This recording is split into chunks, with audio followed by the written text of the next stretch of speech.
Good evening, this is the newsroom, live from the Arthur Chong Conference Center. My name is Neil Marks and we're broadcasting to you on E1, Scar TV, NTN, and Tarzi TV in Barteko. We also welcome our viewers watching on Facebook. We're continuing to follow the national vote recount. As you know, there are just a couple days left before the initial 25 days allotted by GECOM for the exercise expires. We are reporting tonight that the Guyana Elections Commission is considering a new deadline of June 16th to complete the entire process. The recount, the report going to the Elections Commission, and a declaration of the winner of these elections. That June 16th date was proposed during a meeting of the Commission today between the chairman and the 6 commissioners of GECOM, and they will discuss that further tomorrow, so nothing definitive on that date. But the 25-day expires on Saturday. As of today, just about half of the ballot boxes for all of the regions have been completed, and so there's just below 1,000 ballot boxes left to be counted. Tonight we want to begin our discussions with Brigadier Mark Phillips, the Prime Ministerial candidate from the PPP. Brigadier, thank you very much for staying back and joining us. Thank you, Neil. I'm here today at the Arthur Chong Conference Center. And before you ask your questions, perhaps you want a short report from me. Sure. Today was our best day for counting the ballot boxes. We've completed 92 boxes today, and that will bring us to a total of 1,384 boxes completed so far, and we have 955 boxes remaining. Once again, I would like to commend the hard work of all the officials involved here, the GECOM officials and the agents from all the stakeholders, the PPPC, the APNU, AFC, and all the other parties that contested this election. And of course, the officials from CARICOM. I see a lot of people here today working in our interests to ensure that the will of the people is respected and democracy prevail in Guyana. Brigadier, of course, the PPP is pushing for this process to go a bit faster. Do you see any signs that that will happen? Well, today being our best day with 92 boxes counted, I think the less objections, less interruptions that you have, that itself is likely to be transmitted into more boxes being counted in any particular day. And if that is a trend, it is my hope that if we continue to have less objections, less interventions, we'll have more boxes like today. And therefore, notwithstanding the need for an extended period, we can still do it. That is, counting the 955 remaining boxes in the shortest possible time. Now, Brigadier, which of the observations or the interruptions frustrate you the most? Well, I wouldn't want to pronounce on any specific interruption today, because as I said before, in all fairness, today I've moved around to the stations and I haven't seen much interruptions today. But you can recall that several instances of interruptions were previously reported, and if I'm to see a reduction as against what happened in the past, it augurs well for the process today and onwards to the end. What else can be done to get this process out of the way in the shortest possible time, as you say? Well, you're aware that there was a request for additional counting stations and perhaps an increase in the time, to go beyond the 12 hours, 10 or 12 hours. I'm not certain if we're going to have any additional counting stations beyond the 12 that is operating now. But certainly, if we can have some additional counting stations, perhaps if you can get 2 more or maybe 4 more counting stations, that itself will shorten the period, because there seems not to be a move towards increasing the time that people spend here. Of course, it's long day. They start from 8 in the morning and they go until 6. to really extend that brings in the issue of additional workers, maybe a shift system. But perhaps what we can do, if we could increase the counting stations, I think that will have an immediate impact, as we would have seen that we increased the counting stations from 10 to 12, and the counts went up with the increase, which is natural. But then also, there has been a reduction of the frivolous objections and observations, and that itself had helped the process. Less interruption, more time to count. Thank you very much. At the end of it all, this is a recount process. The emphasis should be on the recount. So less interruptions, less frivolous observations, more time for count, and it will be better for all of us, and we could finish in the shortest possible time, not adding the need for an extension. Thank you very much for talking with us, Brigadier Phillips. You're welcome. Brigadier Phillips, the Prime Ministerial candidate from the PPP, speaking with us there. As he mentioned, today was a record day, you could say, for the Guyana Elections Commission, completing 92 boxes thus far. So now we can join a representative from Change Guyana.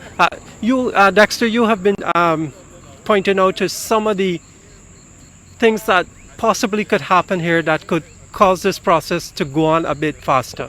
Yes. Good evening, everyone. Just to let people know that Change Guyana is there from day zero. It's just that we choose not to run under the tent and complain about every little simple thing right away, right? We're here in the process every day. We have not missed a day. We share our concerns with the GECOM Secretariat, as well as the commissioners, as well as Madam Secretary, and the chairwoman, when she gave us an opportunity to meet and speak with her. A few of our concerns is that, one, the process is transparent. We're not going to deny that fact, that yes, So, but what we like to see is the activity of the process being a bit faster, right? There are a few just actions of personal movements that a person can do to just increase their speed in the work, right? So we're not questioning the credibility of what's being done here. We overlook it. We see that it's very transparent. You get to see the ballot. You get to see the ballot scanned and everything, and you get the opportunity to question the ballot, whether it's and the motive for it's being rejected and the motive for it's being spoiled. You have that opportunity to do that. So that transparency we do appreciate. Right? But there are some cases where we see ballots being rejected for one reason and we're given a specific answer.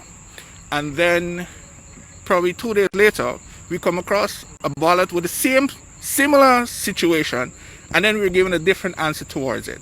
So one of the things that we would like to see from GECOM in this case is a standardized methodology in which you need to control certain questionable ballots, right? In relation to what the APNU FC is claiming into dead and migrated voters, Change Guyana is not supporting that. We are against that. A list was created, a voters list was created by GECOM. Every party before elections day and on elections day had the opportunity to scrutinize that list, right? If you knew ahead of time that this is a situation that's going to play out, those parties have, even on elections day, to question persons via their agents who are present at those polling places, right? So there's one of the things that a lot of people are unaware of. If I'm to put an agent in there, they're not only to look at the voting process, but they're going to be given a list of voters, and they're to verify, hey, this voter, I know the name of this person, and this person is deceased. Who are you? So they can verify and confirm false representations. So that's one of the things that there seems not to be mentioning about. What was the purpose of the agents in those polling places? So Change Guyana has noticed these things. We've stayed quiet, and we hope that it has brought some light to some people, because a lot of people are questioning dead migrated voters. These are things that are totally ridiculous at this point in a recount. It would have been valid leading up to elections day that we want to cleanse the list, you could say. But now we're just looking at the votes, the numbers, and the process in which we are getting these ballots. And so far, what has been certified, I'm not going to say declared because here we're certifying numbers in the tabulation center, matches what has been declared. So we're going to be looking at the end result, which is going to be Region 4. We hope that more workstations are added to increase the speed of the process. And we hope that persons get the results as fast so we can move on to more pressing issues in what's going to be affecting our nation. But Dexter, are you surprised when looking at this recount that this system was not uniformed in all polling stations across the country despite the training that GECOM would have done? Like, so for example, making sure that all the ballots are stamped with the 6-digit number and that sort of thing. Why wasn't there a uniform process throughout? Well, I'm going to speak on my understanding and not from a party perspective or from a GECOM perspective. Before someone gets employed by GECOM, they go through a training process, whether to become APO, a PO, even if the poll clerk, they go through a training process, and everything is scrutinized. So when you get there on elections day, those persons who fail to stamp the ballot, I think that's now weighing on them, right? But not only them is responsible for that. You, the voter, you have that responsibility, because when you go in, you give your ID card, your name is called out, you're presented with a ballot. That ballot is stamped before you go to put your X. I suppose people didn't get the benefit of the voter education before. Still, even if you don't have your ID and you have to swear in by oath and all those things, the ballot still is being stamped before you go to put your X. So even if you're given a ballot and you're in that little square with your personal thoughts, you can look to make sure, hey, my ballot is stamped or not stamped. That's one of the things I did personally, because that's it.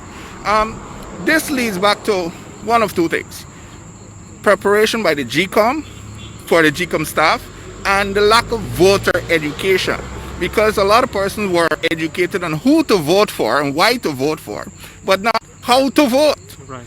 And this is being reflected now. So Dexter, finally, if you were to give a timeline in addition to the 25 days, where would you put it realistically, seeing how things have gone? All right.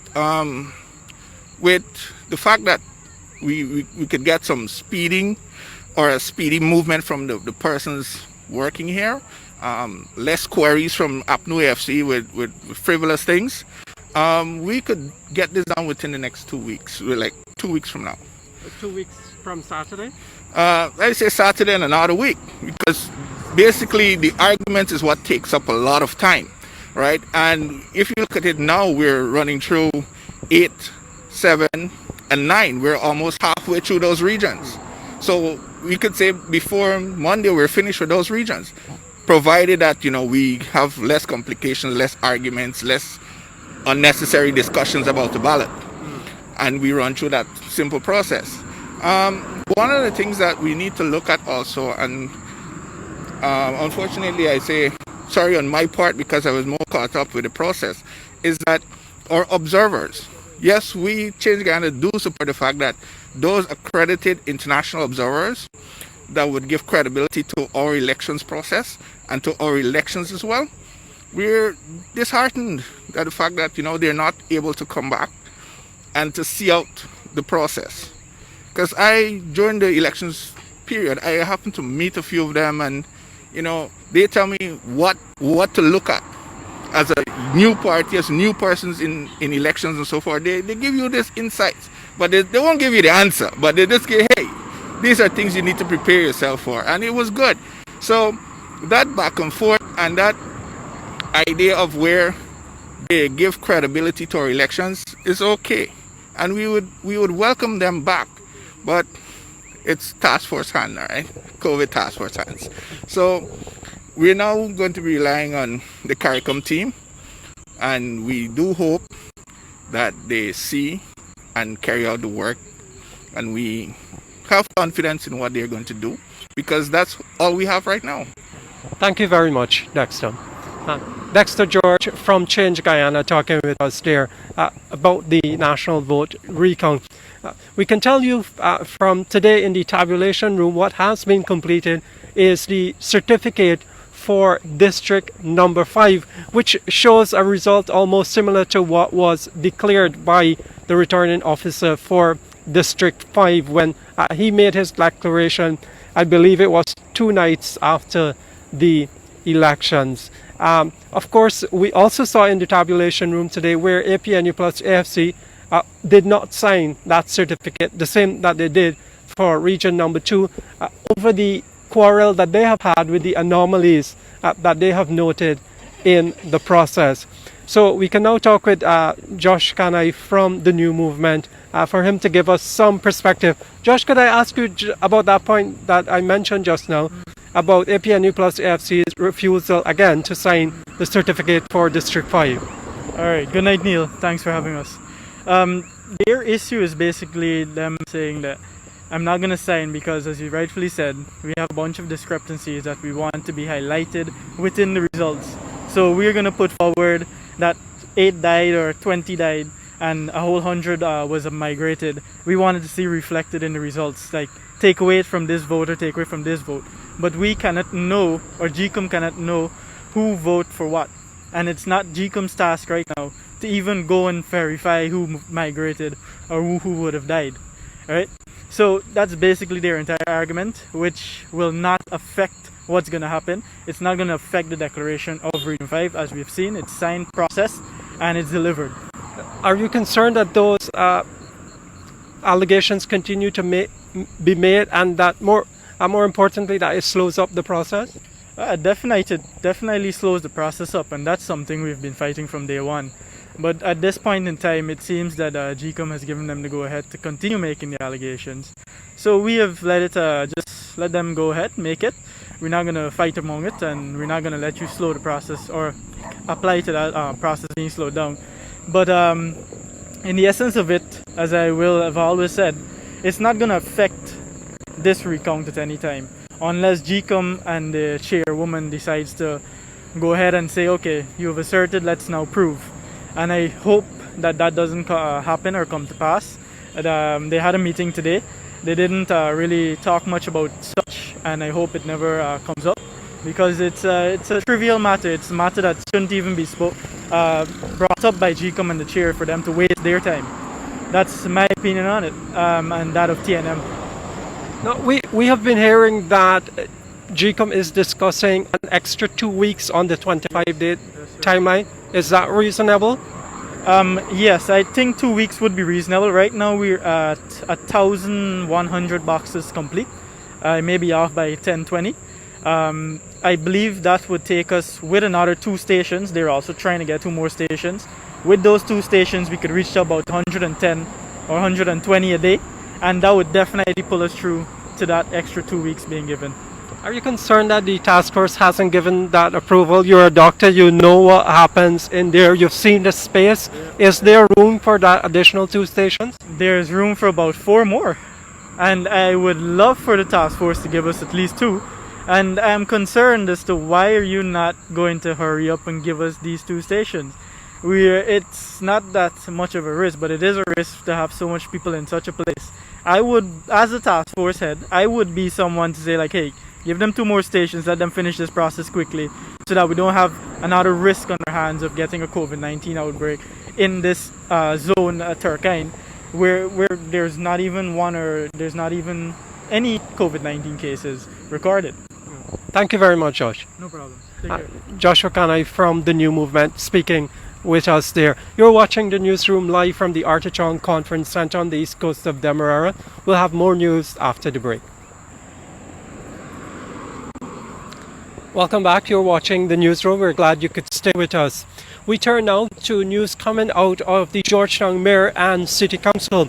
Today, Mayor Ubraj Narain indicated that the City Council would need at least 3 weeks' notice if the government were to announce a complete lockdown. It said it would need that time in order to prepare itself, especially for the closure of some essential services such as municipal markets. We here at the city the capital city of this country, we would like to call on government, on the National Task Force, to please give us notice when they're about to take that step. And the reason why I'm asking for notice, maybe not 1 week, but I'm asking about 3 weeks notice to the Mayor and City Council, because we have depressed areas in this city. We have people that depends on the road for their livelihood, and we would like to know on the task force level what are the strategies they will come up with to deal with these depressed areas, as well as individual that depends on the road.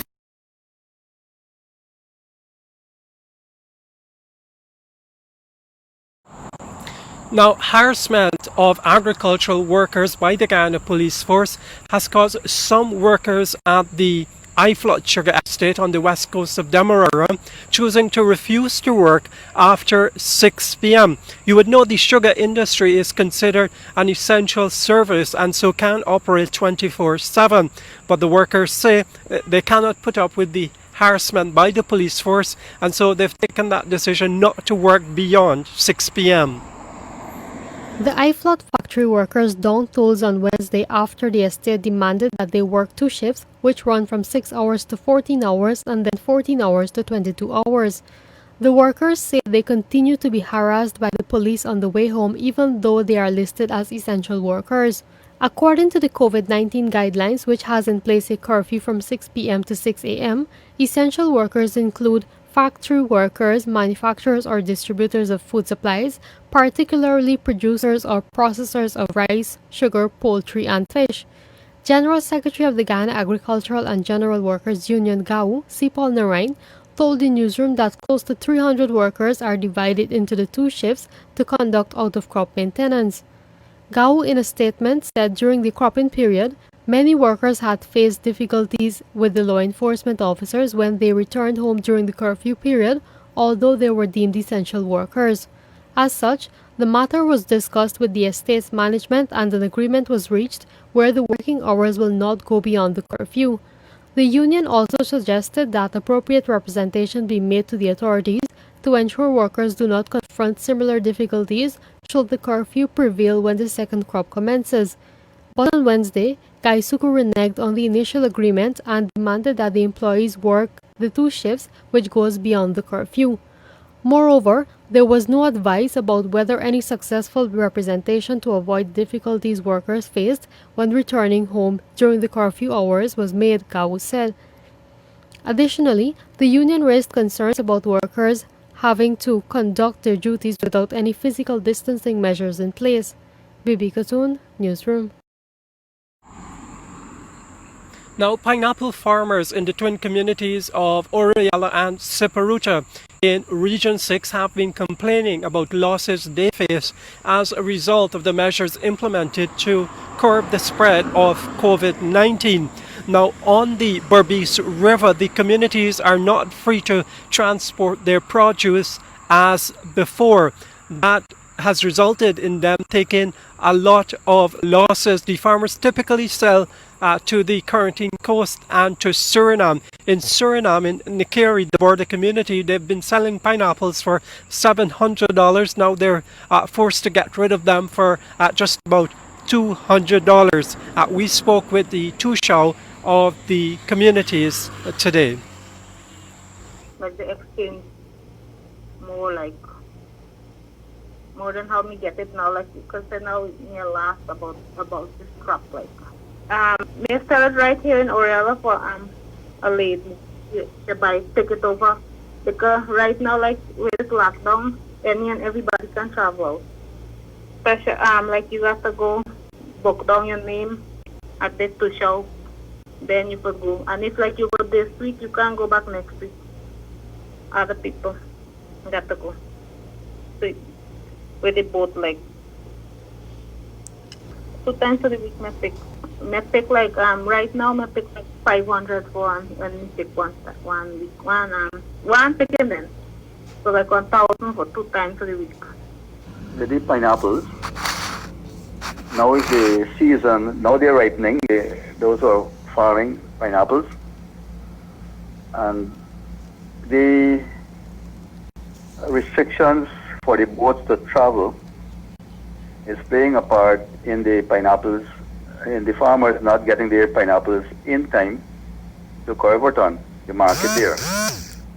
Because the river is still closed, the border, Corinthi River is still closed by Suriname, and the soldiers are patrolling every day and night. So they intercept boats that don't have permission to travel. Only 2 boats can be allowed, one from Oriala and one from Ciprota. And right away, we were faced with that problem of the pines not having the opportunity to go out. I think because some pines were picked since Friday, many of those pines were spoiled. They couldn't be taken out.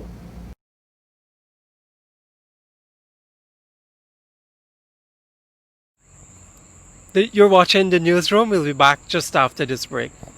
Welcome back. You're watching the newsroom. We turn to news on COVID-19. The Ministry of Public Health today reporting no new cases of tests done within the last 24 hours. The Chief Medical Officer, Dr. Shamdev Prasad, gave today's update. The ministry is gravely concerned with the alarming situation emerging just across and along our borders, as our indigenous brothers and sisters are at extremely high risk for the influx of imported cases and for contracting the disease. To complicate the issue, we continue to witness the downright nonchalance of our residents who are intent on carrying on with their laissez-faire lifestyle, seemingly unappreciative of the selfless effort of our frontline workers who are risking their lives for our protection. Is this callous attitude going to persist until Guyana is swarmed with a high number of deaths? One death is already too many, and we have 11. Please note that our sister CARICOM countries have begun to see a decline in their numbers, yet we have an almost runaway situation. Over the past 4 days, 12 new cases were confirmed. Our efforts in limiting the spread of this disease are dependent on all of us if we do not want to end up, as the PAHO model indicates, with an exponential rise in positive cases and deaths that will overwhelm our healthcare system. As of today, our COVID-19 deaths remain at 11, and the number of confirmed remain at 139. To date, the total number of persons tested is 1,500, with a total number of negative cases being 1,361. We currently have 67 persons that have recovered, 61 active cases in institutional isolation, 2 patients in the COVID ICU, and 8 persons in institutional quarantine. Georgetown's Mayor Ubraj Narain today said that the Mayor and City Council may not be able to pay its employees for the month of June. The mayor reported that as a result of measures implemented to curb the spread of COVID-19, City Hall lost 69% of its revenue since April. At a press conference held at City Hall Wednesday, Mayor Ubraj Narain told reporters that the council is seeking the intervention of the Ministry of Communities to offset City Hall's expenses in an effort to be able to pay employees.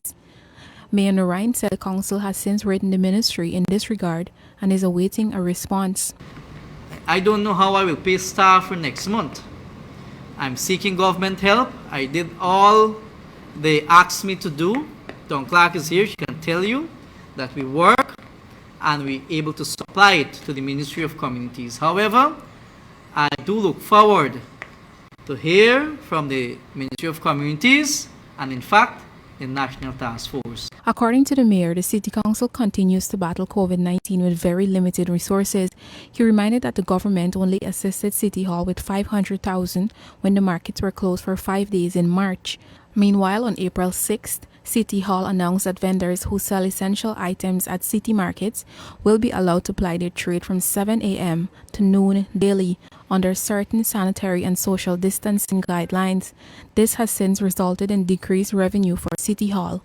I want to also say that our revenue bases declined closely to 69% comparing 2019, so that you can imagine what we are facing at the Mayan City Council at this present time. Mayor Narain said City Hall's COVID-19 task force recently approached the Pan American Health Organization, World Health Organization, PAHO, WHO, for assistance, and it was agreed that the health organization will provide support in the sum of US $38,412, but the assistance will not be done in cash. The mayor explained that the council now has to send quotations to the PAHO WHO detailing the assistance needed, and it will be procured. Reporting for the newsroom, I am Isanella Patwo. 9 persons who were tested positive for COVID-19 and who were in isolation at the Diamond Diagnostic Center have now tested negative for the disease. However, they are not to return home just yet. In fact, the patients have been transferred to the former Ocean View Hotel on the east coast of Demerara, which is being converted into a COVID-19 hospital. Bibi Katoon has the details. The 9 patients who were housed at the Diamond Isolation Unit on the east bank of Demerara received their first negative results on Monday. Public Relations Officer at the Ministry of Public Health, Terence Esseboom, told the newsroom that the patient's samples were taken on Tuesday for a second test. If those results are negative, they will be cleared to return home. Construction is still ongoing at the former Ocean View Hotel to transform it into a COVID-19 hospital. The newsroom understands that the patients are placed in one open flat with beds, as they were told that there is no need to separate them if they are all negative. Esseboom could not speak about the reason for such a move. Efforts to contact the Chief Medical Officer, Dr. Shamdev Prasad, and persons in charge of the Health Emergency Operations Center proved futile. However, it is believed that the decision was made after the isolated patients protested against new patients being placed in the same room with those who are recovering. At the weekend, a video surfaced with 2 doctors at the Diamond Isolation Unit attempting to break down a door after a recovering COVID-19 patient barricaded himself inside. The chaos started after the doctors attempted to place a recent COVID-19 positive patient in the same room with the male who has been there for 2 weeks and is due to be retested. The doctors eventually retreated from the area and placed the new patient in another room. The patients who are recovering are afraid of reinfection. The Ministry of Health is yet to issue a statement on the incident. As of May 26, 2020, Guyana recorded 2 new cases of COVID-19, bringing the total number to 139 cases in Guyana. Bibi Katoon, Newsroom. You're watching the newsroom. When we return, the financial weather and bridge reports along with sport. Now on the newsroom, it's time for sport, and we begin with cricket. Members of the West Indies team returned to training in small groups at the Kensington Oval in Barbados on Monday after an extended period away from the nets due to the COVID-19 lockdown. Captain Jason Holden and several teammates took to the pitch with an eye on the potential upcoming tour of England. More in this report. The skipper was joined by Craig Braffett, Shea Hope, Kemar Roach, Shane Dowrich and Shamar Brooks, all of whom played in the last test match against Afghanistan and India last December. Another test player, Raymond Reefer, also participated. They were under the guidance of West Indies assistant coach Roddy Estwick, as well as several coaches from the Barbados Cricket Association. The initiative to get back to training has been given local government approval with strict protocols of social distancing, observing the guidelines as set out by the authorities and CWI's Medical Advisory Committee, and was conducted behind closed doors. Other players across the region are expected to resume training later this week as Cricket West Indies continues dialogue with the England and Wales Cricket Board board on the proposed tour, which is expected to feature 3 test matches. Johnny Grave, the Chief Executive Officer of Cricket West Indies, gave an update on the discussions. He said, and I quote, "Based on the information we have at the moment, everyone is getting increasingly confident that the tour will happen at some point this summer. Our next Board of Directors teleconference is on May 28, and if the tour has to take place as currently planned by the start of June, we would need to have their approval and support by then in order to get the charter flight logistics in place and select the players. It's great news that the players are now able to begin their cricket training, having been restricted to fitness and conditioning work at home for the past few weeks as we begin to prepare for the defence of the Wisden Trophy." End quote. The plan is to have the 3 test matches starting on July 8, 16 and 24, with the likely venues being the AG's Bowl and the Emirates Old Trafford. Given the COVID-19 restrictions, West Indies are hoping to take 25 players on the trip, the official test squad being 15 and a reserve list of 10, Grave highlighted. Based on reports, a 30-man squad has already been assembled, but it is yet to be officially announced by Cricket West Indies. It is understood 3 Guyanese, Shimron Hetmeyer, Kimo Paul and Versamy Pramal, have been included. West Indies are the holders of the Wisden Trophy, having won the last test series between these 2 sides in early 2019 in the Caribbean. Reporting for Newsroom, I am Irfaan Ramzan. Now, the Guyana Amateur Basketball Federation has started a workout challenge with the ultimate goal of ensuring that the elite players are still close to game readiness for whenever competition resumes.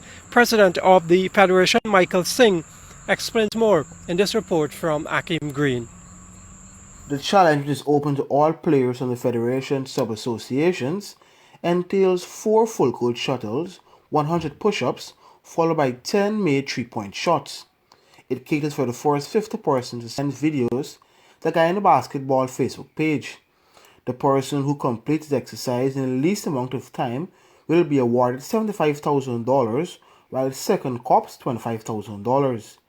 Singh noted that the players should adhere to the COVID-19 precautions when conducting the challenge. It is basically to keep our guys, our elite players, keep them at a level where they will see competition from each other. 1, 2, keep themselves sharp.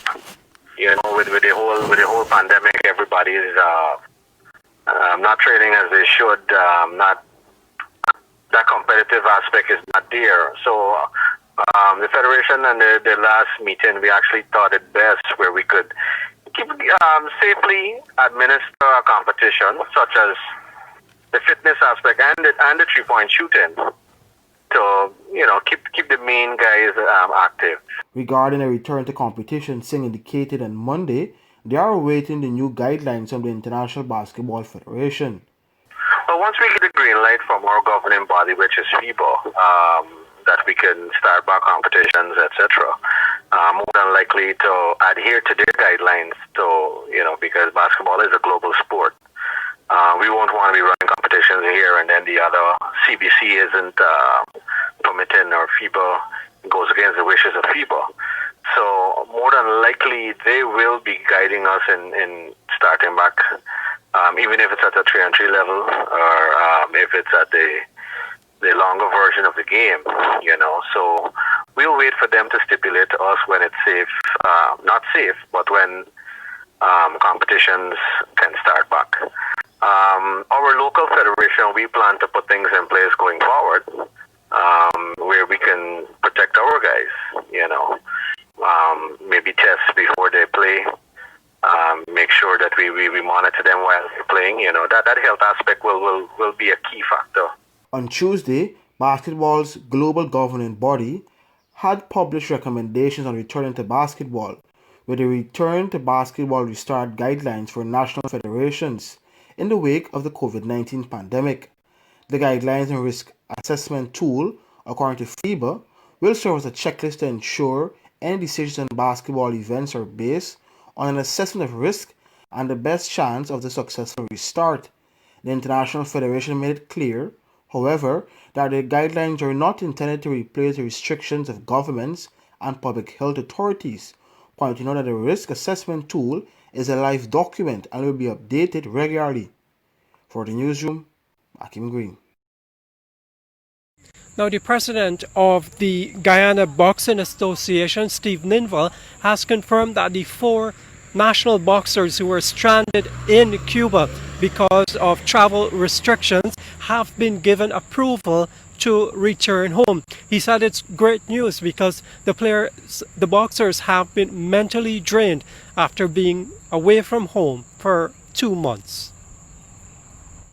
We are happy with the news that we have received. Though it's unofficial, we would expect that what the Director of Sport tells us is something that he would have gotten from the horse's mouth.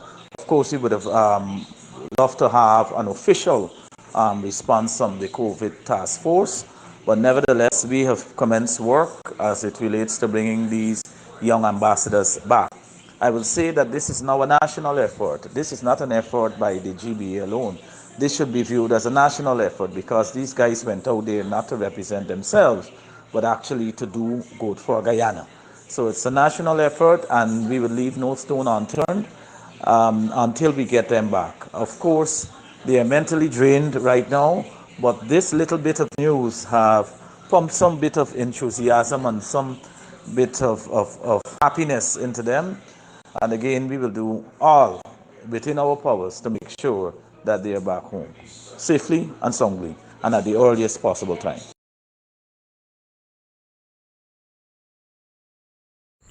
And that's our broadcast for this evening. My name is Neil Marks,